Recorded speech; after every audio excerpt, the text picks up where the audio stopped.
नमस्कार, DD news पर आप दो टूक देख रहे हैं। मैं हूं अशोक श्रीवास्तव। भारत के पहले CDS chief of defence staff general Bipin Rawat ने एक बार कहा था कि भारत को भविष्य में 2.5 मोर्चे के युद्ध लड़ने के लिए तैयार रहना चाहिए। भारत को भविष्य में 2.5 मोर्चों पर युद्ध लड़ना पड़ेगा। जनरल बिपिन रावत ने जो 2.5 मोर्चे कहा था, उसमें उन्होंने कहा था एक मोर्चा भारत के खिलाफ चीन खोलेगा, एक मोर्चा पाकिस्तान और आधा मोर्चा भारत के खिलाफ भारत के अंदर बैठे गद्दार खोलेंगे, जो खाते भारत का है लेकिन गाते किसी और का है। जनरल बिपिन रावत की यह बात कितनी सच साबित हो रही है। इस वक्त भारत पाकिस्तान के साथ युद्ध जैसे हालात में है। युद्ध अभी शुरू नहीं है, लेकिन युद्ध जैसे हालात हैं।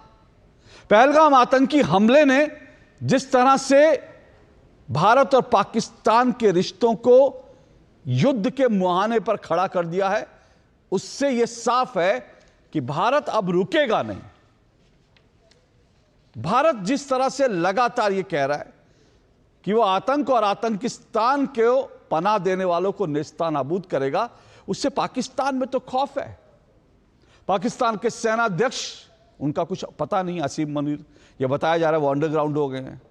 पाकिस्तानी सेना के जो तमाम जनरल्स हैं, उन्होंने अपनी पत्नियों को, अपने बच्चों को प्राइवेट जेट में बैठाकर विदेश भेज दिया है।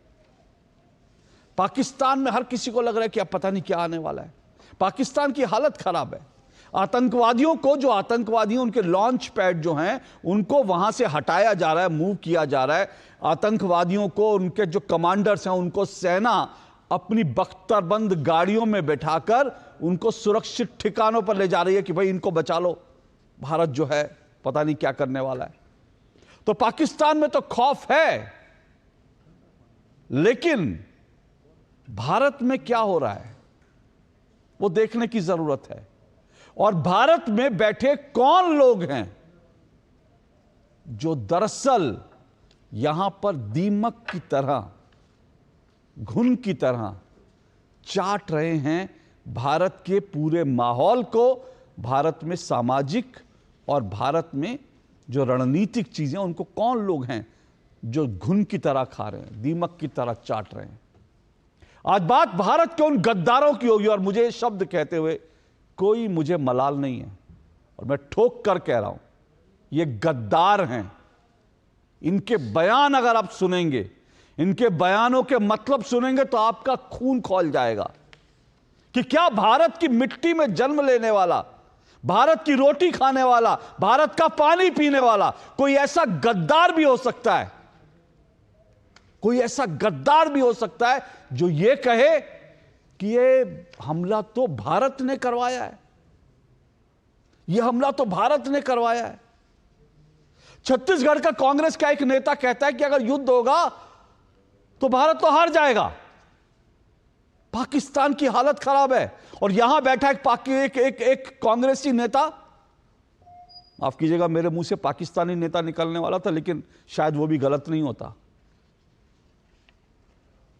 वो कहता है, कांग्रेस का नेता, छत्तीसगढ़ का कांग्रेस का नेता कहता है युद्ध होगा तो भारत हार जाएगा। कांग्रेस का एक नेता कहता है कि भाई साहब, ये कोई आतंकवादियों के पास इतना टाइम थोड़ी होता है कि वो पूछेंगे हिंदू है मुसलमान है।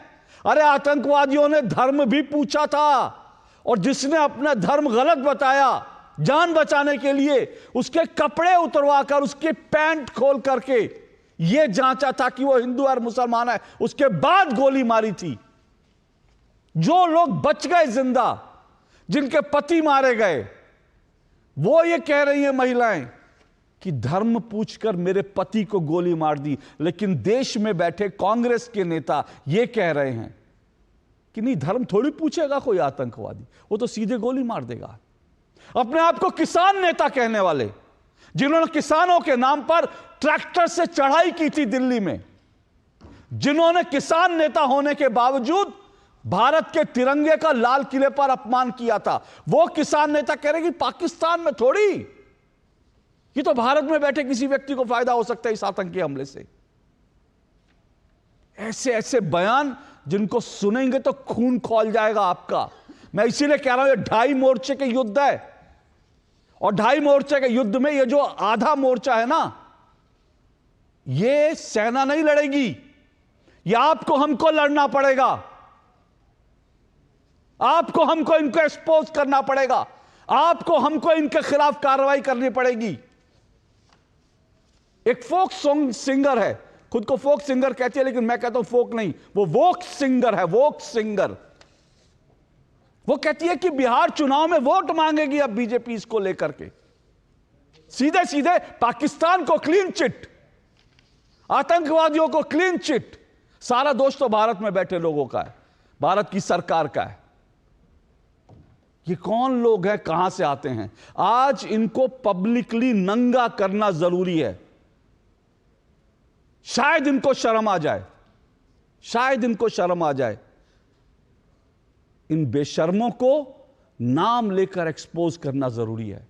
आज 2 टूक में इन्हीं को हम नाम लेकर एक्सपोज करेंगे, क्योंकि जख्म भारत के हैं, जख्म हिंदुस्तान के, लेकिन नायक ये पाकिस्तान के। क्योंकि आज टेलीविजन चैनल्स, पाकिस्तान के टीवी चैनल्स इनके बयान दिखा रहे हैं।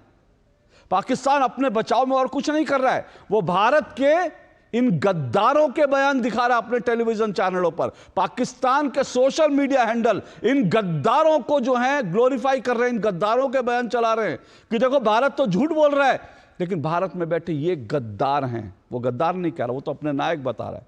तो आज पाकिस्तान के नायकों को नंगा करना जरूरी है। एक एक पर शब्दों के वाण चलेंगे, एक एक को बेनकाब करेंगे 2 टूक में। आज पहले ये बयान सुनिए, जिनको सुनकर आपका खून खौल जाएगा। सुनिए जरा।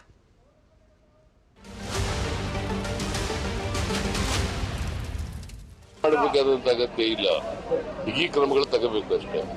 ಭದ್ರತಾ ವ್ಯವಸ್ಥೆಯನ್ನ ಬಿಗಿ ಮಾಡ್ತಕ್ಕಂಥ ಕೆಲಸವನ್ನ ಮಾಡಬೇಕು.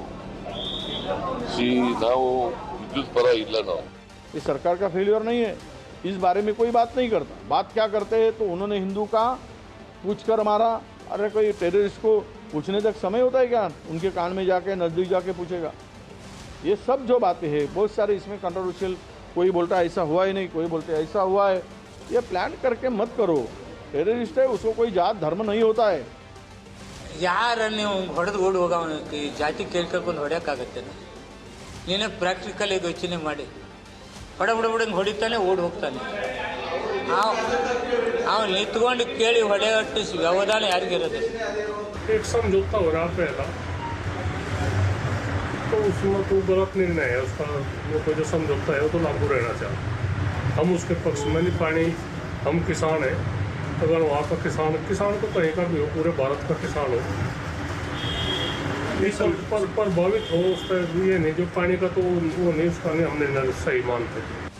तो देश को ये बात समझ में नहीं आई अभी कि जो एक घटना घटी है, इससे लाभ किसको हो रहा है? कहां ढूंढते फिरोगे भाई? चोर तो आपके बीच में यही घूम रहा है। वो बॉर्डर पार पाकिस्तान में थोड़ा है कि जो भी ठाव पूरे देश की वो चले जाओ पाकिस्तान में। चोर तो आपके बीच में है। इस घटना से किसको लाभ हुआ है और किसको नुकसान हुआ है?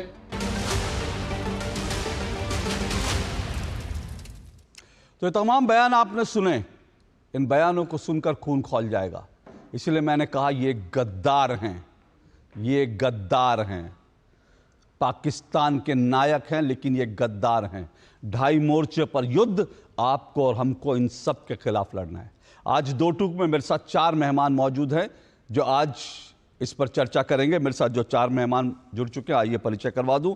मेरे साथ आरपी सिंह जी जुड़ चुके हैं, बीजेपी के राष्ट्रीय प्रवक्ता है आरपी सिंह जी। फिलहाल 3 मेहमान जुड़े हैं मेरे साथ। आरपी सिंह जी मेरे साथ जुड़े हैं। मेरे साथ अखिलेश कटियार जी जुड़े हैं, समाजवादी पार्टी के प्रवक्ता हैं। प्रोफेसर संगीत रागी मेरे साथ जुड़े हैं, राजनीतिक विश्लेषक हैं। कांग्रेस के अजय वर्मा मेरे साथ जुड़ेंगे, उनके जुड़ने का इंतजार कर रहा हूँ। लेकिन शुरुआत में अखिलेश कटियार आपसे कर रहा हूँ। अखिलेश कटियार, ये कौन लोग हैं आजकल पाकिस्तान के टीवी चैनलों में छाए हुए हैं, पाकिस्तान के सोशल मीडिया पे छाए हुए हैं? क्यों आपको नहीं लगता कि क्या ये लोग, इस तरह के नेता, इस तरह के सो कॉल्ड किसान नेता, इस तरह के so called woke singer social media activist Pakistan को गोला बारूद दे रहे हैं। पाकिस्तान को ये जो इंफॉर्मेशन वॉरफेयर होता है, जो नैरेटिव वॉरफेयर होता है, उसके लिए पाकिस्तान को गोला बारूद मुहैया करा रहे हैं। आपको लगता है ऐसा? श्रीवास्तव साहब, दूरदर्शन के सभी दर्शकों को मेरा प्रणाम। मैं एक बात मानता हूं कि आज जो हालात है इस देश में, तो पूरा देश एक साथ खड़ा होके इस बात को हमें बताने की जरूरत है कि ऐसी परिस्थिति में आतंकवाद के खिलाफ है पूरा भारत, भारत का एक एक नागरिक। और देखिए, लंबे अरसे बाद, ठीक है, कुछ लोगों का, कांग्रेस के कुछ नेताओं ने बयान दिया, लेकिन बड़ी अच्छी बात है कि राहुल गांधी और खड़गे साहब ने कहा कि मैं सरकार के साथ हूं और सरकार जो फैसला लेगी उस फैसले में हम साथ खड़े होंगे। और कश्मीर के में जो पूरे कश्मीर से जो आवाज आ रही है अशोक जी, आज वो आतंकवाद के खिलाफ आ रही है। चाहे लाल चौक पे लोग प्रदर्शन कर रहे हो, कश्मीर का एक एक नौजवान कहता है कि ये घटना गलत है, आपने गलत किया है, आपको ये नहीं करना चाहिए। हर जगह मौन सभाएं हो रही है, लाल चौक पे प्रदर्शन हो रहा है, वहां की जामा मस्जिद के अंदर इस बात पे कहा जा रहा है कि गलत है, वहां पे मौन कह रहे हैं लोग, कर रहे हैं। तो ये एक अलग तरीके की शुरुआत है और हमें ये भरोसा है और हमारी ये बहुत इस चीज का हम चाहते हैं कि इस पे सरकार एक मजबूत फैसला ले और उनके खिलाफ मजबूती से ये जवाब दे कि भारत किसी भी लिहाज से आतंकवाद नहीं सहेगा और उस पर कार्रवाई होनी चाहिए। अखिलेश कटियार जी, आपने कहा कि सरकार के साथ खड़े हैं, अच्छी बात है। मैं तो कह रहा हूं आतंकवाद को लेकर के और पाकिस्तान को लेकर सबको एक सुर में बोलना चाहिए। बिल्कुल आपने ठीक कहा। बयान तो ऐसे दिए गए थे कि हम भारत के साथ खड़े हैं, भारत सरकार के साथ खड़े हैं। वैसे एक बात मैं भी बता दूं, उनके पास चारा भी क्या था, भारत के साथ नहीं भी खड़े हो पाते तो भी क्या उखाड़ लेते। सीधी सी बात है, जब राम मंदिर बना तब क्या उखाड़ लिया, 370 हटाया तो क्या उखाड़ लिया। नहीं, मेरी बात सुनिए, मैं आ रहा हूं आपके पास, मैं आ रहा हूं सर, मैं एक मिनट रुकिए, मेरे भी बात पूरी नहीं हुई। मैं तो कह रहा हूं, मैं स्वागत कर रहा हूं, मैं वैसे बता रहा हूं कि सरकार के साथ खड़े हुए तो कोई एहसान नहीं किया उन्होंने, वो सरकार के साथ नहीं देश के साथ खड़े हुए, इसलिए उन्होंने कोई एहसान नहीं किया ये बयान देकर की। लेकिन मैं कह रहा हूं कि कांग्रेस कह रही है, बाकी पार्टियां, समाजवादी पार्टी, सारी पार्टियां कह रही है हम सरकार के साथ खड़े हैं, लेकिन ये नेता, कांग्रेस के ही नेता क्यों नहीं खड़े सरकार के साथ? ये सवाल तो पूछा जाना चाहिए ना। और सरकार को छोड़िए, मैं कह रहा हूं ये नेता कांग्रेस के बयान के साथ क्यों नहीं खड़े? सवाल तो ये पूछा जाना चाहिए। आप अपनी पार्टी के प्रस्ताव के साथ नहीं खड़े, आप अपनी पार्टी के नेताओं के साथ नहीं खड़े, आप अपनी पार्टी के शीर्ष नेताओं के साथ नहीं खड़े। ये कौन सी बात है कि भाई ये लोग इस तरह के बयान दे रहे हैं? इनको भी तो, हमको मुझे लगता है ये जो घर के दीमक हैं, इनकी सफाई भी तो जरूरी है ना। भारत बाहर वालों से तो लड़ लेंगे, आपको नहीं लगता इनकी सफाई जरूरी है? हाँ अशोक जी, देखिए, आप बहुत वरिष्ठ पत्रकार हैं और बहुत विद्वान व्यक्ति हैं। आप अगर खड़े नहीं होते, देखिए मुझे थोड़ा सा ऐतराज है अशोक जी इस बात से, क्या उखाड़ लेते, क्या रास्ता है, आपका ऐतराज स्वाभाविक है, बिल्कुल। आज ऐसी बात नहीं करनी चाहिए हमें अशोक जी, आपत्ति दोनों, क्योंकि देश इस समय विपरीत परिस्थितियों में है। हमें सब इकट्ठे होकर लड़ना है, किसके पास क्या रास्ता है, क्या नहीं है, क्या कोई उखाड़ेगा, क्या जोड़ेगा, इस तरीके की रास्ते के बजाय हमें इकट्ठे होकर इस विपरीत परिस्थिति में एक देश जो हमारे खिलाफ साजिश कर रहा है, हमें उसके खिलाफ बात करनी चाहिए। और जो लोग हमारे साथ खड़े होकर बात कर रहे हैं, हम सबको धन्यवाद देते हैं कि विपरीत परिस्थिति में पूरा देश इकट्ठे होकर आतंकवाद के खिलाफ आवाज दे रहा है। पूरा कश्मीर आतंकवाद के खिलाफ आवाज दे रहा है।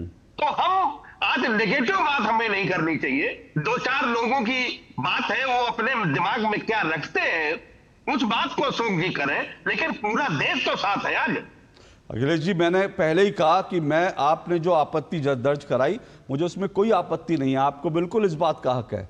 लेकिन मैंने इस शब्द का जो इस्तेमाल किया इसलिए किया क्योंकि एक आम नागरिक की पीड़ा है, समझिए इस बात को। जी जी जी, जो लोग बयान दे रहे हैं ना, जो लोग बयान दे रहे हैं, हम तो सिर्फ शब्दों का इस्तेमाल कर सकते हैं ना, और तो कुछ नहीं कर सकते हम। लेकिन मुझे लगता है इनका, और आपने कहा ना कि पूरा देश एकजुट है, बहुत अच्छी बात है सर, होना भी चाहिए।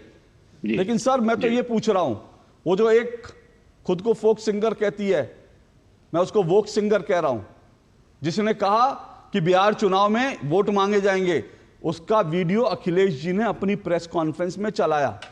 इस तरह से आप सरकार के साथ खड़े हैं, इस तरह से आप देश के साथ खड़े हैं कि जो एक वोक सिंगर आती है और कहती है कि भाई ये तो चुनाव में इस्तेमाल होगा इस हमले का, उसको लेकर वो उसका वीडियो अखिलेश जी बाकायदा समाजवादी पार्टी के प्रेस कॉन्फ्रेंस में बड़ी सी स्क्रीन लगा के, तो जो पाकिस्तान के नायक है उनको जो है समाजवादी पार्टी का नायक बनाया जा रहा है। क्या इस पर दुख नहीं होगा? क्या इस पर हम सवाल नहीं पूछेंगे? अशोक जी, जितना बड़ा इस देश की छाती पे ये जो हमला हुआ है, जो जख्म हुआ है, इस जख्म से पूरा देश आहत है। कोई इसे किसी नजरिए से देख रहा है, कोई इसे किसी नजरिए से, लेकिन हम ये मांग करते हैं सरकार से, सरकार सख्त कार्रवाई करे इस बार। और ये बार बार की जो पाकिस्तान के द्वारा या कोई और आतंकवादी संगठन, कोई उन लोग, लेकिन उनको जवाब देना चाहिए, इस बार मजबूत जवाब देना जाना। देखिए अखिलेश जी, एक बात बताऊं, अजय वर्मा मेरे साथ जुड़ चुके हैं, कांग्रेस के नेता। मैं एक बात कहूं, देखिए इसमें मैं साफ मानता हूं सरकार को कार्रवाई करनी चाहिए। सरकार ने कुछ कदम उठाया भी, तो देखिए ना, सरकार ने सिर्फ पानी को लेकर कदम उठाया तो किस किस तरह के लोग जो हैं निकल के बिलों से निकल करके पाकिस्तान की वकालत करने लगे। यही वो नेता जो अपने आप को किसान नेता कहता है, यही नेता जो है कह रहा है कि नहीं पानी, और दूसरा किसान नेता, उसका भी बयान मैंने सुनवाया। ये आले दर्जे के घटिया किस्म के नेता जो बड़ी बड़ी जो है किसानों के नाम पर जमीनें ऐड करके बैठे हैं, जो बड़े बड़े फार्म हाउस खोल करके बैठे हैं, जिनके लग्जरी गाड़ियों के फार्म हाउस हैं, करोड़ अरबपति जो नेता ये जो हैं, ये लोग इनके बयान मैंने सुनवाए। तो ये तो नेता है ना इस तरह के। तो इनको इनके बयान जो है, इनके बयान आहत करते हैं, और मैं बार बार इनको लेकर सवाल उठाऊंगा मैं। और सरकार से सवाल पूछने का विपक्ष को भी हक है, देश को भी हक है। आप बिल्कुल ये पूछ सकते हैं कि भाई क्या ये सुरक्षा चूक है और क्या हो रहा है। आप बिल्कुल ये पूछ सकते हैं कि सरकार क्या कार्रवाई कर रही है, सरकार कड़ी से कड़ी। ये सारे सवाल सरकार से पूछने का अधिकार आपको भी है, हमको भी है, देश को भी है। लेकिन मैं कहता हूं पाकिस्तान को आप जो है वो असला बारूद क्यों अपने बयानों से मुहैया करा रहे हैं? पाकिस्तान को आप कवर फायर क्यों दे रहे हैं? अजय वर्मा, क्यों कवर फायर दे रहे हैं? सोचिए, छत्तीसगढ़ का एक नेता, कांग्रेस का नेता, ये वो कहता है कि युद्ध होगा तो फिर भारत की हार निश्चित है। ये कांग्रेस का नेता है, पाकिस्तान के नेता है अजय वर्मा। अशोक श्रीवास्तव, और ऐसे नेताओं को पाल कैसे लेते हैं आप?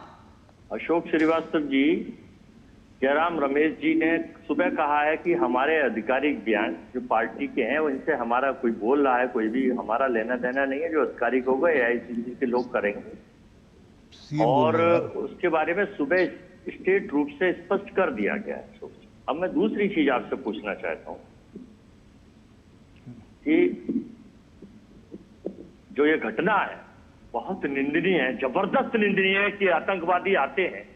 अशोक जी, 2-3 सवाल बनते हैं, आम जनता ने मुझसे पूछे, मैं आपसे भी पूछना चाहता हूं, ताकि आप तो एक जिम्मेदार वरिष्ठ पत्रकार हैं।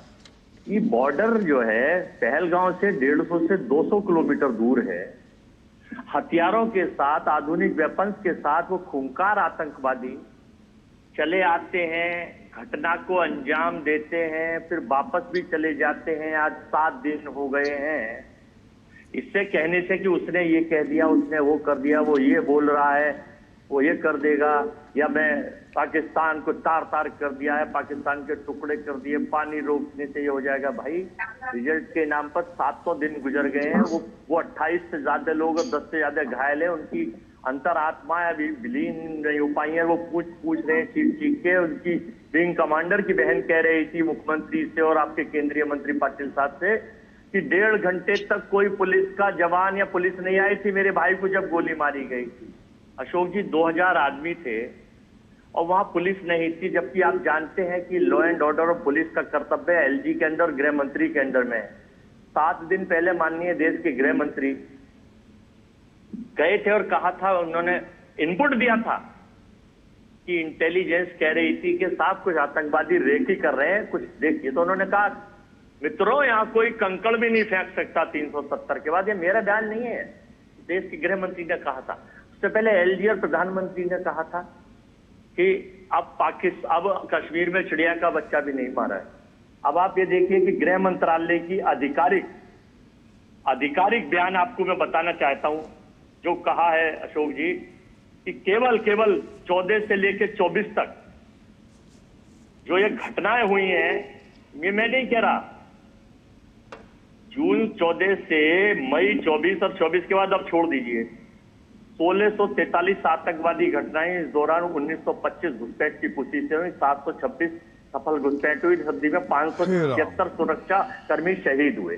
ठीक है, बहुत होता है, महत्वपूर्ण होता है, लेकिन मुझे तो अफसोस है, देश के लोग पूछ रहे हैं सबसे, आपने तो कह दिया कि वो ऐसा कह दिया, उसने ये कर दिया।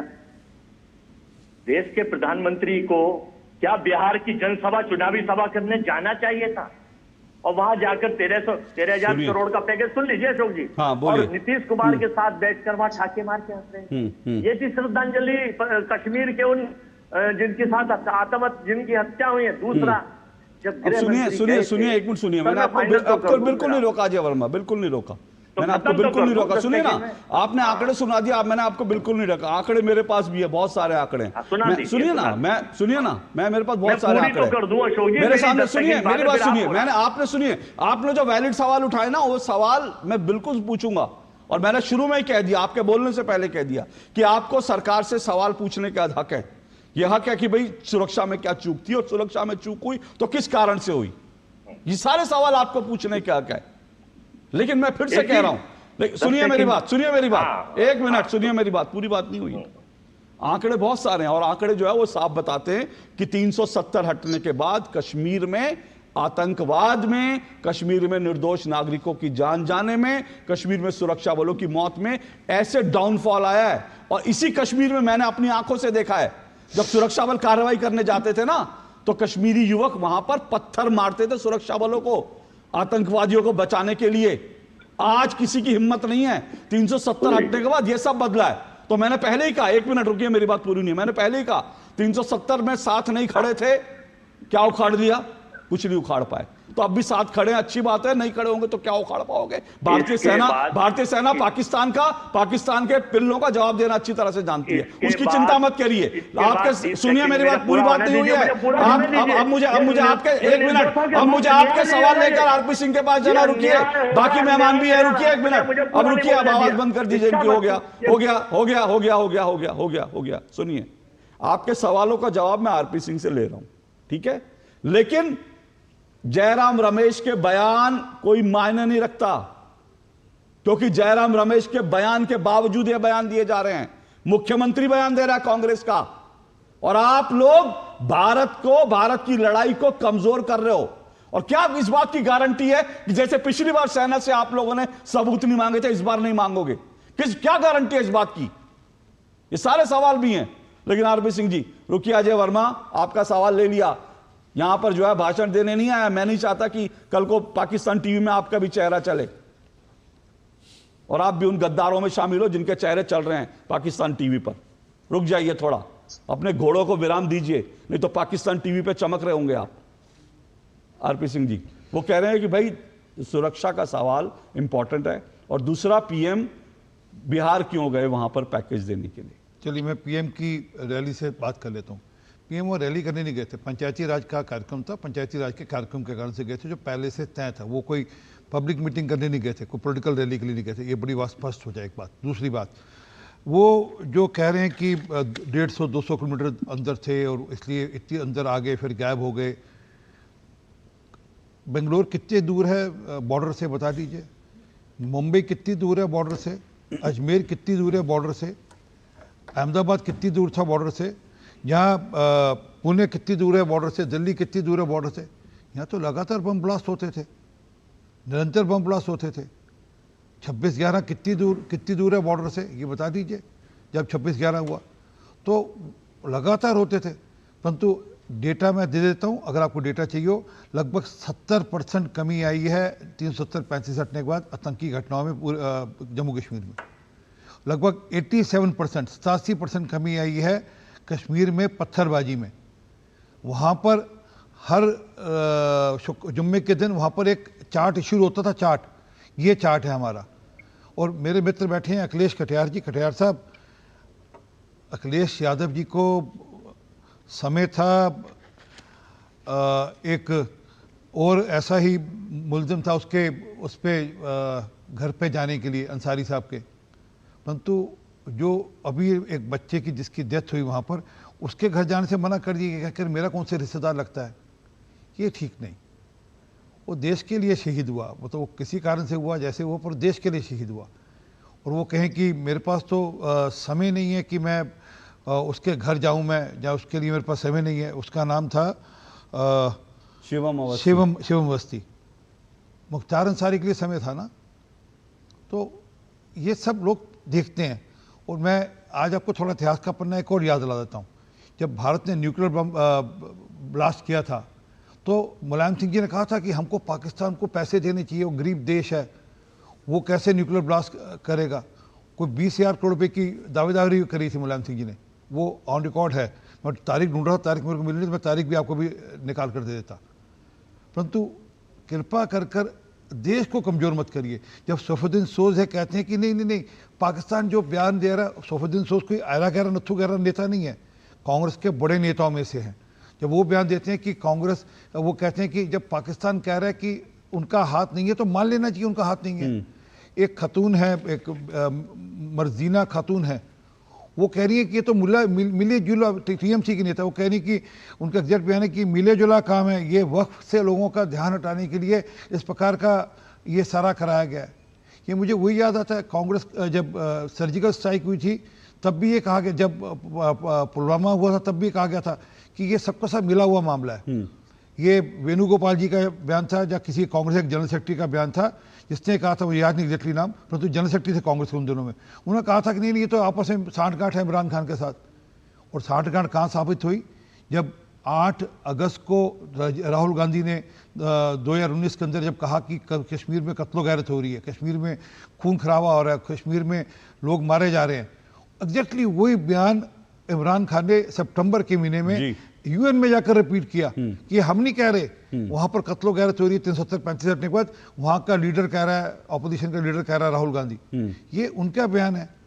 तो कृपा कर कर आप टूल मत बनिए। मैं यही कह रहा हूं कि जो बयान आप ऐसे बयान देते हैं जिनको पाकिस्तान यूएन में इस्तेमाल करता है भारत के खिलाफ, आप ऐसे बयान दे रहे हैं जिसमें पाकिस्तान ये दिखाने की कोशिश कर रहा नहीं हमारा इस आतंकवादी घटना में कोई हाथ नहीं है, तो फिर उन बयानों को भारत के खिलाफ माना जाना चाहिए। और मेरा तो मानना है ऐसे लोगों के खिलाफ एक्शन होना चाहिए। एक जगह एक्शन हुआ, असम में एक्शन हुआ, एक एमएलए के नेता एमएलए हैं एआईयूडीएफ के, हाँ, उनके खिलाफ एक्शन हुआ। नहीं, ऐसे सब लोगों के खिलाफ आरपी सिंह जी होने चाहिए। बिल्कुल। अब बहुत होगी सहिष्णुता और बहुत हो गया ये देख के भैया हम लोग तो बड़ा ये जो स्थिति है युद्ध काल की स्थिति है, और जो बोले इस तरह की बकवास उसको उठाकर बंद कर देना चाहिए, मेरा तो साफ मानना है। पर संगीत रागी, प्रोफेसर संगीत रागी, जो ये कह रहे हैं कि भाई पहली बात ये बयान जो है जयराम रमेश ने कहा कि भाई ये हमारी पार्टी के बयान नहीं है, हमारे ये ऑफिशियल हमारी लाइन नहीं है। एक सेकंड भाई, उनको पार्टी से बाहर निकालो ना। नहीं, मैं आता हूं वो देश के साथ गद्दारी करें तो पार्टी से बाहर निकालें। आता हूं सर, आता हूं, उस पर भी आता हूं क्या करना चाहिए। तो सवाल ये है कि क्या जयराम रमेश का बयान ये स्वीकार कर लेना चाहिए कि भाई ठीक है जयराम रमेश कह रहे हैं पार्टी की लाइन तो नहीं है, और कुछ नेता है बड़बोले नेता है बयान देते रहते हैं। देखिए अशोक जी, सबसे पहली बात, क्या आप अभी कह रहे हैं कि एक्शन लीजिए, क्या आप रॉबर्ट वाड्रा के खिलाफ एक्शन ले पाएंगे? ले पाएंगे रॉबर्ट वाड्रा के खिलाफ एक्शन? और आपने तो जिक्र कर दिया, मैं उन चीज़ों को दोहराना नहीं चाहता हूँ। मैंने 3 दिन पहले ट्वीट किया था कि ये जो घड़ियाली आंसू है ना, वो इसलिए है कि देश अभी गुस्से में है, ये अफोर्ड नहीं कर सकते हैं कुछ भी बोलने। 1-2 दिन रुक जाओ, इनके मगरमच्छ के जो आंसू हैं अपने आप ये अपनी औकात पर आ जाएंगे, और वाकई ये अपने औकात पर आने लगे धीरे धीरे कर करके। ये 2 दिन पहले ही मैंने ट्वीट किया था। दूसरी बात मैं बहुत गंभीरता से कहूँगा कि देखिए, आप कश्मीर के अंदर जो आतंकवाद है वह इस्लामिक आतंकवाद है, इसको गंभीरता से ये कीजिए। दूसरी बात, जो बंगाल के अंदर आतंकवाद है वह भी इस्लामिक आतंकवाद है, जिसके कारण हिंदू पलायन हुआ, चाहे वो मुर्शिदाबाद की घटना हो, चाहे मालदा की घटना हो, चाहे वसीरहाट की घटना हो। जो संभल के अंदर हुआ था 70 के दशक में, वह भी इस्लामिक आतंकवाद का हिस्सा था। तो 3 चीज़ों को हम लोगों ने 70 साल में क्या किया है कि हम लोगों ने सिम्टम पर काम किया है, हम उसकी जड़ों पर काम नहीं कर रहे हैं। जड़ें क्या है, मैं बस 10 सेकंड लेकर के अपनी बात को परिप्रेक्ष्य में समझाने के लिए आपके दर्शकों के लिए।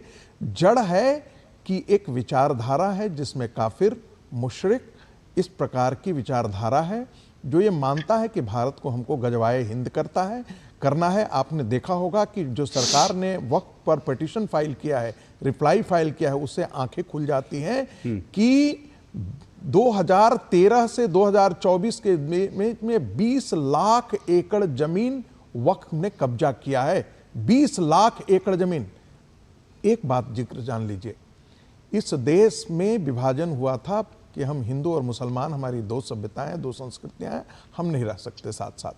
हमारे नेताओं को, मैं तो कहता हूं कि कोई यहाँ का एक ऐसा प्राइम मिनिस्टर था, हमको कई बार लगता है वो ब्रिटिश एसेट तो नहीं था। हमारे नेताओं ने कहा नहीं, हम रह सकते हैं, अच्छी बात है, आप रह लीजिए। लेकिन क्या किया कि कॉन्स्टिट्यूएंट असेंबली में जवाहरलाल नेहरू ने पूरे मुस्लिम लीग को इस पाप से बाहर कर दिया। दूसरी बात उन्होंने कहा क्या कि अरे ये बेचारे कॉन्स्टिट्यूएंट असेंबली से मैं बोल रहा हूं, अरे बेचारे ये देश विभाजन हुआ है, इनके प्रति हमको बड़ा सिंपैथेटिक रवैया अपनाना चाहिए, जब माइनॉरिटी राइट्स के बारे में बात रह जाना चाहिए। इस आधार के निष्कर्ष पर मैं बात करना चाहता हूं, एक सूत्र वाक्य आपके लिए दे रहा हूं। इस देश में पाकिस्तान जरूर बना था भारत पहले से, उसका निर्माता जिन्ना था, लेकिन इस देश में भारत विभाजन के पास जो इस्लामिक आतंकवाद है उसकी अम्मा कांग्रेस पार्टी है। और मौसियां जो हैं, वो ये जितनी क्षेत्रीय दल जो हैं वो मौसियां हैं। तो अपने रक्तबीज को, मैं रक्तबीज इसलिए कह रहा हूं कि इस्लामिक आतंकवाद को अपनी कोख से पैदा किसने किया? कांग्रेस पार्टी ने किया। क्यों मैं ऐसा कह रहा हूं? इस देश में आइडेंटिटी पॉलिटिक्स, इस्लामिक आइडेंटिटी को मदरसा सिस्टम, नए एजुकेशन सिस्टम, बाकी चीजों से वक्फ की आइडेंटिटी, मदरसे की आइडेंटिटी, उनको, और वो भी हिंदुओं के खिलाफ खड़ा करके ये आइडेंटिटी फिर से जिन्ना की मानसिकता को भरने का पाप जो है वो पंडित नेहरू के जमाने से शुरू किया गया। मिसेस गांधी से लेकर के और मनमोहन सिंह सरकार ने तो अपनी निकृष्टता की वो सारी सीमाएं खत्म कर दी, जहां पर इस्लामिक जिहाद के लिए, लैंड जिहाद के लिए वक्फ का कानून बना करके 2013 में लेकर के आया। इसलिए मैं बार बार इस देश के हिंदुओं को कह रहा हूं, पूरी दुनिया में जरा आकलन करना कि क्या ऐसा कारण है कि जहां पर मुस्लिम बहुसंख्यक हो जाता है वहां से अल्पसंख्यक भाग जाते हैं, पलायन कर जाते हैं। कश्मीर और बंगाल 10 सेकंड और क्या कारण है कि दुनिया भर में जहां भी मुस्लिम आबादी होती है, सघनित आबादी होती है, वो दुनिया में कॉमनली सेंसिटिव इलाका बन जाता है। ये हिंदुओं पर लागू नहीं होता है, ये क्रिश्चियनों पर लागू नहीं होता। और दुनिया में कोई ऐसा इस्लामिक कंट्री नहीं है जहां इस्लाम के नाम पर टेररिस्ट ऑर्गेनाइजेशन खड़े नहीं है और दूसरों को वो सहिष्णुता के साथ नहीं जन्म रहने देते हैं। एक छोटा सा, इसलिए मैं कहता हूं कि यहां भी इस देश में आपको उसी तैयारी से, उसी प्रकार से इन सिम्टम के बजाय उसकी जड़ों की तरफ देखिए। ओके, मैं एक छोटा सा ब्रेक ले रहा हूं। ब्रेक के बाद अजय वर्मा आऊंगा, क्योंकि एक बड़ा स्टेटमेंट जो है जो प्रोफेसर संगीत रागी ने, उन्होंने कहा जो इस्लामी आतंकवाद है उसकी अम्मा तो कांग्रेस है, और ये सिर्फ कुछ दिन का छलावा है जो सरकार के साथ खड़े होने की बात की जा रही है, वरना धीरे धीरे कांग्रेस या बाकी विपक्ष, उनका आरोप है कि धीरे धीरे अपने रंग में आ रहे हैं। छोटे से ब्रेक के बाद आ रहा हूं, इस डिबेट को आगे बढ़ाऊंगा।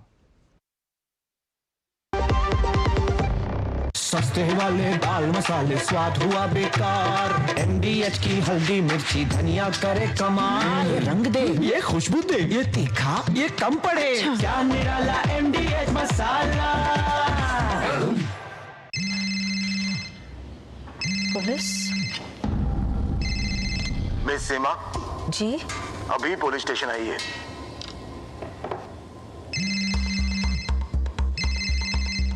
रुकिए वरना घर आ जाएंगे। क्यों? लेकिन मैं अकेले दूसरे कमरे में जाइए।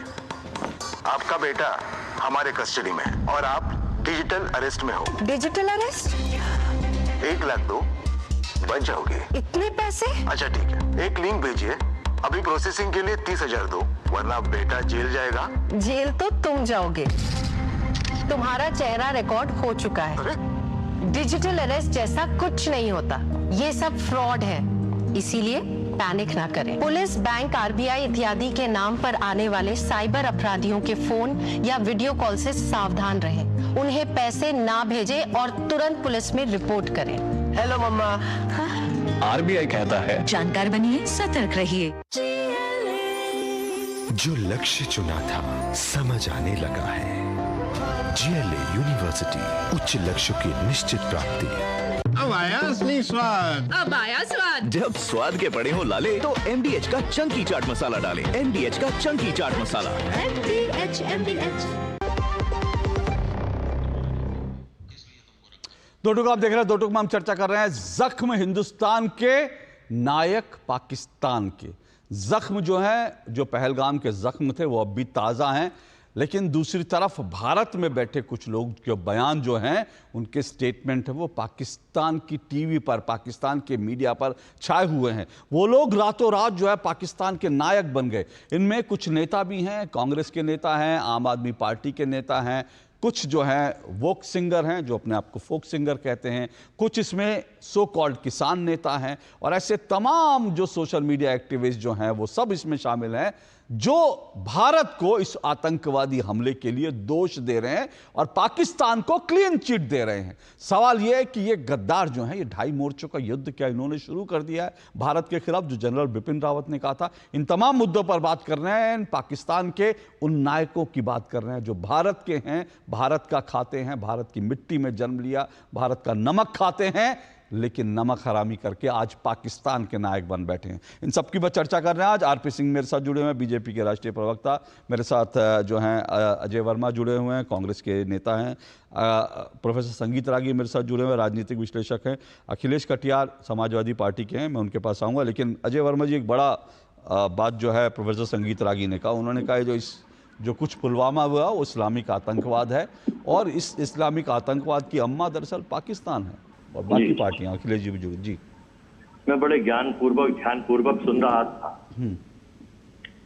महात्मा गांधी जी देश के बापू थे, रक्षक थे, आजादी में योगदान था। जब गॉडसे ने, वो पहला आतंकवादी हत्यारा था इस देश में, जब हत्यारा आतंकवादी शुरू हुआ था, उसके समर्थन करने वाले लोगों से और क्या उम्मीद की जा सकती है कि इस देश में केवल हिंदू मुस्लिम, वो गद्दार तो असली वो लोग हैं इस देश के हितों से गद्दारी करते हैं, और हिंदू मुस्लिम, पाकिस्तान, हिंदुस्तान और शमशान और कब्रिस्तान एजेंडा करके इस देश की सोशल फैब्रिक को खत्म करते हैं। अब मुझे नहीं पता वो कौन से शास्त्र के प्रोफेसर हैं, लेकिन इस देश में जो गंगा के विपरीत हिंदू मुस्लिम एकता को सब करता चल करो करो करो चलो चलो, उसी का नतीजा जो है इस देश में क्या आ रहा है, वो पूरा देश जानता है कि आतंकवादियों के विचारों का समर्थन करके हम लोग महात्मा गांधी की विचारधारा के लोग हैं। अशोक जी, मैं दूसरी चीज आपसे बताना चाहता हूँ, पुलवामा में आज तक ये नहीं पता चला कि 350 किलो RDX वो कहाँ से आया था। अजय वर्मा सुनिए, एक मिनट उनके बीच में नहीं बोले। आपको करेक्ट करना मेरी जिम्मेदारी है। 300 किलो RDX नहीं था सर, वो जांच चल रही है। सुनिए ना, अरे मेरी बात सुनिए अजय वर्मा, 1 मिनट सुनिए। अजय वर्मा 1 मिनट सुनिए। अजय वर्मा 1 मिनट सुनिए। अजय वर्मा 1 मिनट सुनिए। प्लीज ऐसा नहीं चलेगा कि आप दूसरे को दोषी कर देंगे, कत्ल का जिम्मेदार बना देंगे और फिर आप बीच में बोलेंगे। मेरा बात बोल लीजिए, चाहे मुझे कातिल घोषित कर दीजिए, सुन लीजिए, बोलिए। तो आपके झूठ एक एक करके पकड़ूंगा बाद में। बोलिए झूठ, बोलिए बोलिए बोलिए बोलिए बोलिए बोलिए।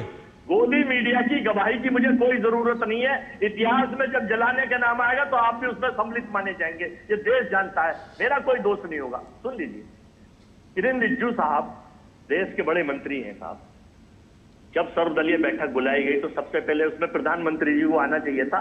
कश्मीर जैसे सेंसिटिव मुद्दे पर, पहलवान जैसे सेंसिटिव मुद्दे पर, जहां आम नागरिकों को हत्या आतंकवादियों द्वारा की गई, दुश्मन देश द्वारा। रेड कारपेट लेने तो मोदी साहब गए थे पाकिस्तान में, दुश्मन देश है वो। बिरयानी खाने तो वही जाते थे, वहां पर बधाई देने तो वही गए थे, वहां पहुंच गए थे, लेकिन सर्वदलीय बैठक में नहीं। किरण रिजिजू साहब ने एक वीडियो जारी करा, भारतीय सरकार की चूक मानी कि हाँ चूक है, और 3 मिनट 38 सेकंड का वो वीडियो मैं आपका झूठ एक्सपोज कर रहा हूं, और उनका ANI ने जारी किया वो वीडियो मेरे पास है। लेकिन किरण रिजिजू साहब ने अपने पोस्ट से, अपने हैंडल से 38 सेकंड का वीडियो काट के वो बाकी हिस्सा जारी कर दिया, जिसमें उन्होंने माफी कहा था कि भारतीय सरकार की चूक है।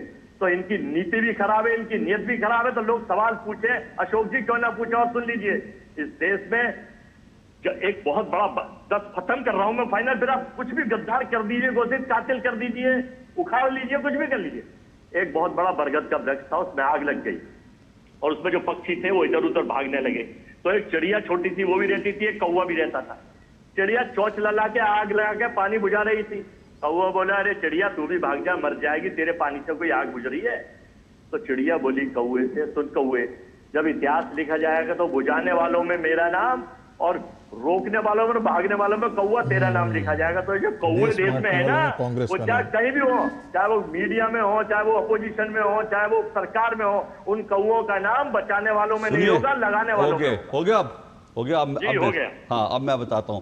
देखिए, कौओं का नाम, और सिर्फ कौओं का नहीं बल्कि गिद्धों का और उन सुअरों का नाम इतिहास में लिखा जा चुका है, जिन्होंने 26/11 आतंकी हमले में पाकिस्तान को क्लीन चिट देकर यह कहा कि यह आतंकी हमला आरएसएस ने करवाया है। उसको लेकर पैसे देकर एक मुस्लिम राइटर से किताब लिखवाई, सारी जान। तो वो कुत्तों का, गिद्धों का, सुअरों का, ऐसे सब लोगों का नाम इतिहास में लिखा जा चुका है। और वो राहुल गांधी के गुरु हैं। उसमें किसी को बताने की जरूरत नहीं। रही गोदी मीडिया, सुनिए, रही गोदी मीडिया, तो गोदी मीडिया, अब सुनिए, अब आपको मिर्ची लग गई। अब आप मेरे को नहीं बोलने देंगे, अब आप मेरे को नहीं बोलने देंगे, अब आपको मिर्ची लग गई। अब आप मेरी बात तो सुनिए, अभी तो आपका झूठ, मैं एक एक करके झूठ आपका उजागर करता हूं। अब सुनिए ना झूठ, आप सुन नहीं पा रहे। बुरा लग रहा है, सच बुरा लग रहा है। वो राहुल गांधी के गुरु माने जाते हैं। वर्मा, सच बुरा लग रहा है, सुनिए ना, सच बुरा लग रहा है, सुनिए। दिग्विजय सिंह राहुल गांधी के गुरु थे। अब एक मिनट, अब मुझे आपका झूठ तो उजागर करने दीजिए।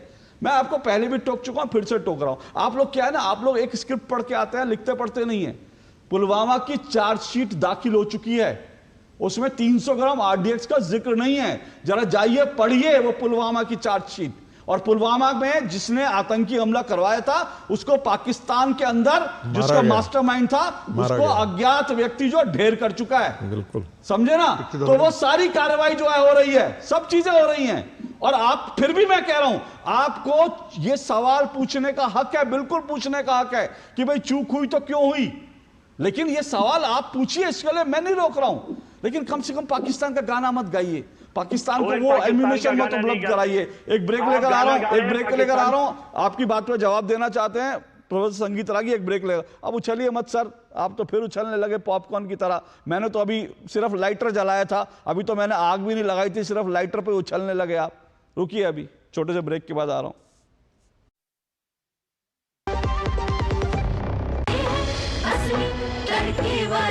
ये तो बड़ी समझदार, बड़ी होशियार।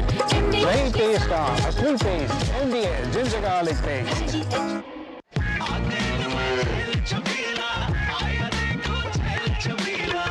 एक कपिला, अरे भाई सब एक ही जैसा होता है। ये लो साधारण पशु आहार।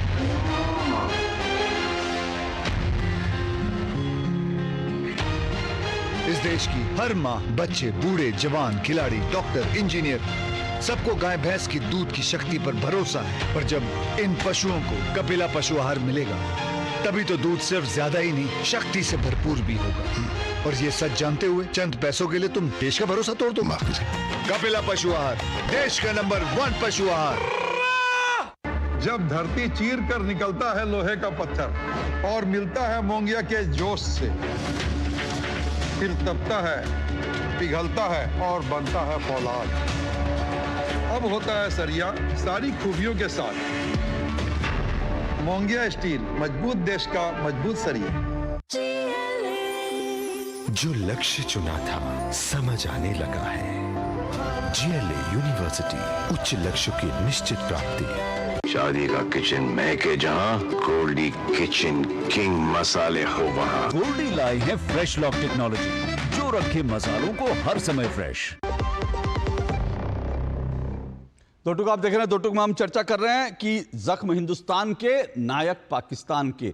जख्म जो हिंदुस्तान के अब तक वो हरे हैं, जो पहलगाम में जख्म मिले, लेकिन जो भारत के कुछ लोग हैं वो अचानक से पाकिस्तान के नायक बन रहे हैं। उनके टेलीविज़न चैनलों पर, उनके सोशल मीडिया पे छाए हुए हैं। वो कांग्रेस के नेता हैं, आम आदमी पार्टी के नेता हैं। और अभी शायद मुझे किसी ने जानकारी दी है कि अखिलेश यादव जी का वीडियो भी पाकिस्तान टीवी पे चलने लगा है, जो उन्होंने एक वोक सिंगर माफ़ कीजिएगा, उसका जो वीडियो चलाया था। ये सारी चीज़ें, तो आज हम उन गद्दारों की बात कर रहे हैं जिन्होंने भारत के खिलाफ 2.5 मोर्चे के युद्ध में आधा मोर्चा जो है खोल दिया है। 4 मेहमान मेरे साथ जुड़े हुए हैं। प्रोफेसर संगीत रागी जल्दी से रिस्पॉन्ड कीजिए, फिर मैं अखिलेश कटियार और उनके पास जाऊंगा। आप 2.5 मोर्चा मत बोलिए, मेरे समझ से ये 3.5 मोर्चा हो गया है, क्योंकि बंगाल भी आ गया है। और एक बात और जिक्र कर रहा हूँ जिसके बारे में आप लोग जिक्र नहीं करना चाहते हैं, नेपाल के अंदर मदरसों की बाढ़ लग गई है। वहां पर 22,000 से ज्यादा चर्च खड़े हो चुके हैं। नेपाल की पूरी डेमोग्राफी बदल गई है। एंटी इंडिया स्टैंड ऐसा ही नहीं हो रहा है। तो आप बहुत एक संकट से गुजर रहे हैं और ये सारी देन जो है वो कांग्रेस पार्टी की है। मैं इसलिए बार बार उसके अम्मा बोलता हूं। दूसरी बात मैं जिक्र कर देना चाहता हूं कि देखिए, हम लोग एक तात्कालिक तौर पर रिएक्ट करते हैं as a nation and as a civilisation. हम उस विचारधारा पर चोट करने के बजाय हम ये जो सेकुलर वामपंथी कांग्रेसी गिरोह है, वो सिर्फ पत्रकारिता में नहीं है, वो सिर्फ यूनिवर्सिटी के विश्वविद्यालयों में नहीं है, वो संवैधानिक संस्थाओं में भी है, वो न्यायपालिका में भी है। ऐसा नहीं है। आप जरा सलवा जुडूम पर आप देखिए उनका जजमेंट कैसा था, किसको कोट कर रहे थे जी? वो अल्ट्रा माओइस्ट राइटर्स को कोट करते थे। आप बाकी जगहों पर आप देखिए, जो अभी सरकार ने एफिडेविट फाइल की है, 1995 का वक्फ बोर्ड का कानून गया था सुप्रीम कोर्ट पे, उस पर कोई सुनवाई आज तक नहीं हुई है। 2013 के खिलाफ सुनवाई के लिए सुप्रीम कोर्ट गई है, उस पर सुनवाई नहीं है। इस पर सुनवाई करने के लिए बहुत सुप्रीम कोर्ट आए, क्योंकि 2 वकील इस देश के कांग्रेसी गिरोह के 2 वकील जाते हैं और संस्थाएं उसी अनुसार से काम करना शुरू कर देती है। तो मैं कह रहा हूं, लड़ाई अंदर भी बहुत बड़ी है। ओके, आरपी सिंह, लड़ाई अंदर भी बहुत बड़ी है। 1 मिनट आ रहा हूं अजय वर्मा। लड़ाई अंदर भी बहुत बड़ी है और जो सीमाओं पर जो वो तो है ही। और ये बात ठीक है कि 2.5 मोर्चों नहीं बल्कि 3.5 मोर्चे, क्योंकि बांग्लादेश में भी इस वक्त जो सरकार है। और ये शुरू में सवाल उठा, भाई सरकार को एक्शन लेना है इसमें। अब अगर विपक्ष ने ये दिखाया, विपक्ष ने प्रस्ताव पारित करके कहा हम आपके साथ खड़े हैं, तो एक्शन सरकार को लेना है। तो सरकार क्या कर रही है? सरकार कैसे जनता को, देश को ये भरोसा दिलाएगी कि एक्शन होगा और बड़ा एक्शन होगा? देखिए, एक्शन जो आप आधा मोर्चा अंदर कह रहे उस पर भी हो रहा है, ऐसा नहीं उन पर एक्शन ही हो रहा। AIUDF के जो MLA उन पे खिलाफ केस हो गया, और मैं रिपीट कर रहा हूँ, कुछ बाकी लोग भी छूटने वाले नहीं है। आज देश जाग चुका है और हमें जरूरत नहीं है, देश के नागरिक खुद आगे बढ़कर उन लोगों के खिलाफ एक्शन लेने वाले हैं। ये मत सोचिए कि वो लोग छूट जाएंगे। वो बेशक प्रदेश के मुख्यमंत्रियों कुछ हो, सब लोग आजकल कोर्ट जा सकते हैं। अगर कोर्ट निशिकांत दुबे पे भी बोल दीजिए कि देश अब रुकिए बोला था कि वो आरपी सिंह आपके बीच में नहीं बोले थे। अब आप मत उछलिए, आरपी सिंह आपके बीच में नहीं बोले थे। आरपी सिंह आपके बीच में नहीं बोले थे, अजय वर्मा। आरपी सिंह नहीं बोले थे और मैं भी चुप हो गया था। अब आप भी शांति से सुनिए, उसके बाद आपका जब मौका आएगा तब बोलिएगा। बोलिए आरपी सिंह। अजय वर्मा जी, थोड़ा सच सुनने की क्षमता रखो ना। मैंने थोड़ा सिद्धारमैया जी ने बयान दिया, मैंने थोड़ा बयान दिया, आपके सोफेदिन सोज ने बयान दिया जिसके वो कह रहे हैं कि हमें पाकिस्तान का वर्जन मान लेना चाहिए। हमने थोड़ा बयान दिया। आपकी TMC की उंगली मत दिखाओ ऐसे। वो बयान दिया है, उनके ऑफिशियल बयान है उनके, और वो बयान वीडियोग्राफ्ड है। ये नहीं कि कोई किसी ने कलम से लिख दिया, किसी ने उसको गड़बड़ कर दिया हो। और यही नहीं, सिर्फ इशू है कि ये पूरी की पूरी सोच जो है कि किसी ढंग से भारत को बदनाम कर कर पाकिस्तान के इकोसिस्टम के हिसाब से काम कर रही है। और कहीं ना कहीं तार जुड़े हुए हैं, और तार ना जुड़े होते तो इस प्रकार के बयान नहीं आ सकते। वो जितना मर्जी ये कहें कि नहीं नहीं वो हमारी पार्टी की लाइन हुआ है। अरे पार्टी की लाइन है तो व्यक्ति को आप कम से कम नोटिस दो। आप एटलीस्ट कहो कि सिद्धारमैया का बयान गलत है, आप कहो सोफुद्दीन सोज का बयान गलत है, आपको हमारा जो हिमाचल का विधायक है, सॉरी हिमाचल का जो मंत्री है, वो उसका बयान गलत है। मतलब वो कहो कि बिजली, वो कह रहा है कि बिजली आप रोक कर कौन सा पहाड़ तोड़ लोगे आप। सारे वीडियो, हाँ जी, सारे वीडियो दिखा रहा। निशिकांत दुबे के प्रोग्राम में सिक्योरिटी की भरमार थी और पहलगांव में एक जवान नहीं था। इस पर जवाब दे दीजिए सरदार। निशिकांत दुबे जी ने कब बयान दिया कश्मीर को लेकर? कोई नहीं, वो निशिकांत दुबे की सिक्योरिटी पर सवाल उठा रहे हैं। सुनिए, एक मिनट सुनिए। मैं मतलब कहां से कहां विषय ले जाना है, कहां से कहां विषय ले जाना है, ये आपसे कोई सीखे। परंतु जो सुनो एक मिनट दे दो।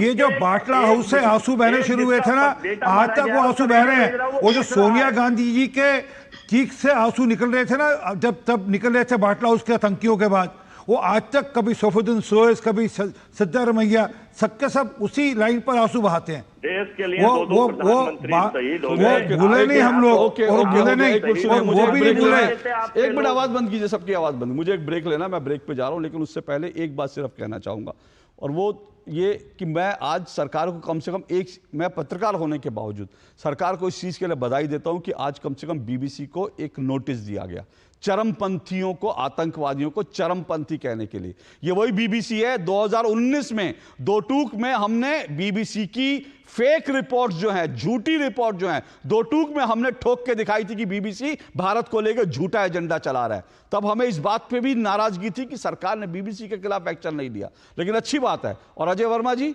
आप हमें गोदी मीडिया कहिए, बिल्कुल कहिए, हम तो भारत माता की गोदी में बैठे मीडिया है ही, हम दलाल मीडिया नहीं, हम भांड मीडिया नहीं है जिनको कुछ पॉलिटिकल पार्टियां 2 कमरे के फ्लैट दे देती हैं, 2 रूम BHK दे देती है। हम वो मीडिया नहीं जिनको बाहर विदेश से पैसे आते हैं, 2-2 लाख रुपए जिनके अकाउंट में गिरते हैं, हम वो मीडिया नहीं है। हम गोदी मीडिया हैं, हम भारत की गोदी में बैठे मीडिया हैं, और भारत माँ के सामने जो गद्दार आएंगे हम उन सबसे निपटना जानते हैं, उन सबको नंगा करना जानते हैं। छोटे से ब्रेक के बाद आ रहा हूं।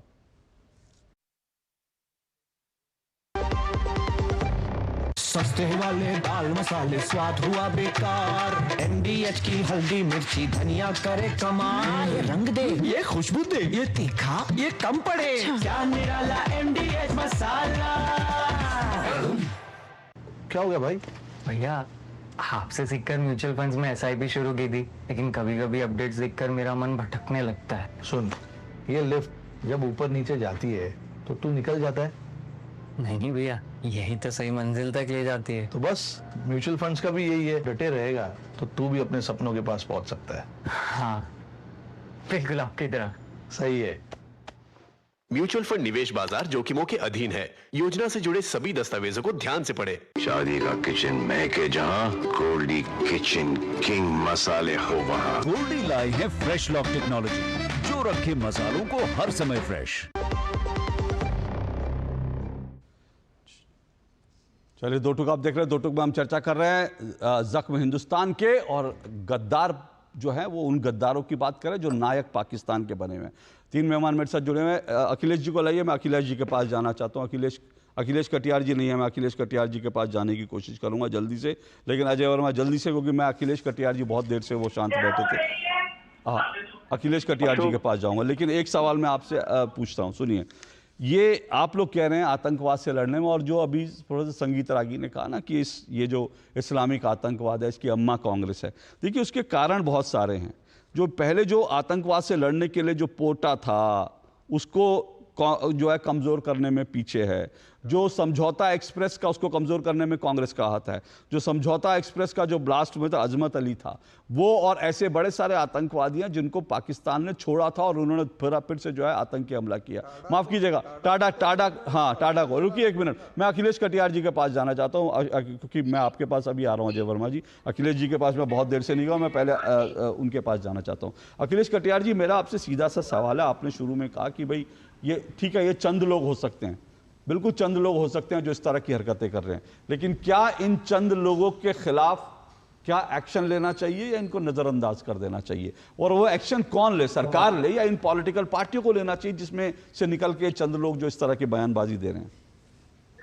तो बहुत सारी आप चर्चा, काफी देर बाद आप हमारे पास आए अशोक जी, बहुत सारे मुद्दे इस बीच में आ गए। आरपी सिंह साहब ने कहा कि जब पोखरण में जब हमला हुआ था, हमला नहीं, उसके बाद पाकिस्तान के लिए पोखरण ब्लास्ट जी नहीं, पोखरण जब हमने एटॉमिक एनर्जी के लिए किया था, और उसमें नेताजी माननीय मुलायम सिंह यादव जी ने पाकिस्तान के लिए पैसे मांगे थे। ये बयान तो मुझे आज तक नहीं समझ आया कि कैसा आपने कहां से ये खबर निकाल ली।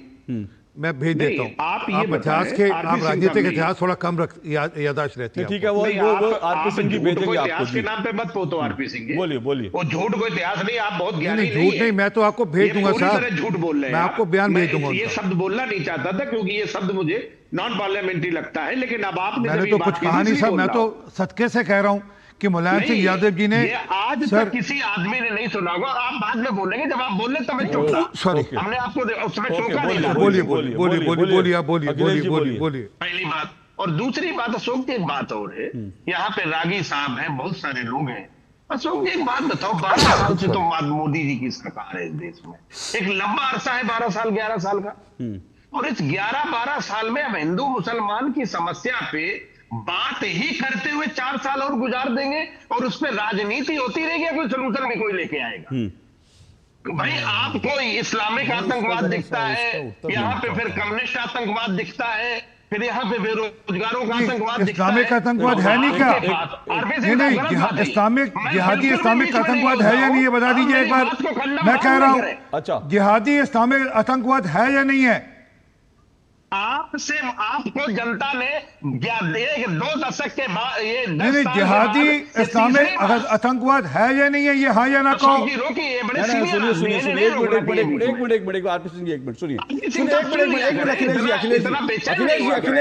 अखिलेश जी एक मिनट आप मेरा सवाल सुन ले पहले। हाँ एक मिनट, आपका सवाल ले लेते हैं, 1 मिनट ले लेता हूं, लेकिन जो आरपी सिंह जी सवाल पूछ रहे हैं उसको एड्रेस करते हुए आप अपना सवाल पूछिए। उनका सवाल एड्रेस है कि इस्लामी जिहादी आतंकवाद है कि नहीं है, उसको आप एक्सेप्ट करते हैं नहीं करते, इसको एड्रेस कर दीजिए और आगे बढ़िए, अपना सवाल पूछिए।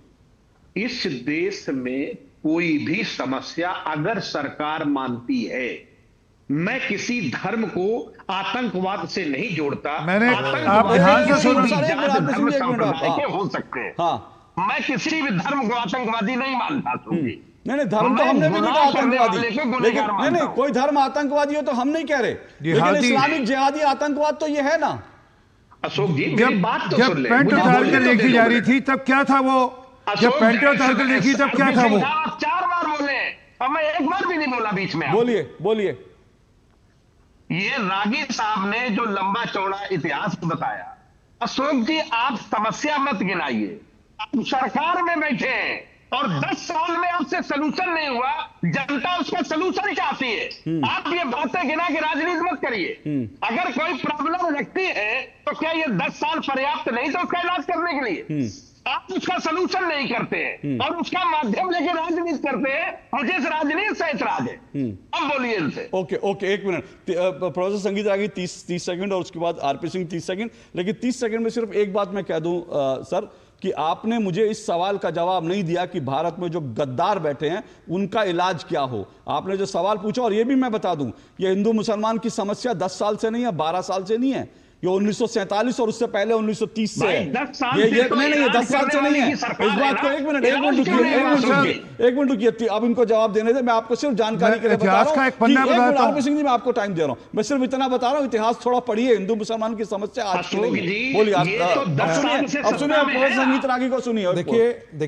देखिए जो लोग इस देश में इस प्रकार की घटनाओं को हिंदू मुस्लिम कम्युनिटी कॉन्फ्लिक्ट के तौर पर बताते हैं, उनको न तो इतिहास, इस्लाम का इतिहास पता है, न तो इस्लामिक आतंकवाद के बारे में जानते हैं, न ही उसको पॉलिटिकल इस्लाम के बारे में कोई भी जानकारी है, न ही उस पॉलिटिकल थियोलॉजिकल इस्लाम के कारण दुनिया में जितने टेरर बॉम्बिंग हुए हैं मिस्टर अखिलेश, वो सारे तबलीगी जमात जो है। आपको बता दूं कि देवबंद इस्लाम और देवबंद पाकिस्तान दोनों के सिलेबस एक हैं। 11वीं शताब्दी का जिहाद जो है यहाँ भी पढ़ाया जाता है, वहां भी पढ़ाया जाता है। आपको यदि नहीं जानकारी है कि आतंकवाद का धर्म है तो ये आपकी समस्या है। आरपी सिंह जी वो कह रहे हैं भाई पिछले 10 साल से तो आपकी सरकार है, तो अब प्रॉब्लम नहीं सोल्यूशन देने आपको। सोल्यूशन तो दिया ना, तभी तो सर्जिकल स्ट्राइक की थी, तभी तो उसके बाद फिर एयर स्ट्राइक की थी, परंतु प्रश्न आपने फिर से भी उठाए थे। और मुझे पक्का है ये जो रागी साहब ने कहा, ये अभी हफ्ते 10 दिन की बात है, जब कोई भी सरकार जब आर्मी जो भी एक्शन लेगी उससे फिर प्रश्न उठाए जाएंगे। मैं तो निवेदन करूंगा इस बार आर्मी से, कृपा कर जितने प्रश्न उठाने वाले हैं अगर वो जहाज से कुछ करने तो उनको साथ ले जाए, वहां पे छोड़ दें ताकि उनको समझ लग जाए कैसे होता है। मेरे पास आज समय इतना ही है, लेकिन देखिए मैं वादा कर रहा हूं सभी मेहमानों से जिनको आज थोड़ा कम लगा होगा समय, मैं इस विषय को छोड़ूंगा नहीं, क्योंकि देश के गद्दारों को बेनकाब करना जरूरी है। बार बार इन पर हम स्ट्राइक करेंगे, सेना उधर स्ट्राइक करेगी, लेकिन हम यहां इन गद्दारों पर स्ट्राइक करना जारी रखेंगे। आज के लिए इतना ही, इजाजत दीजिए, नमस्कार।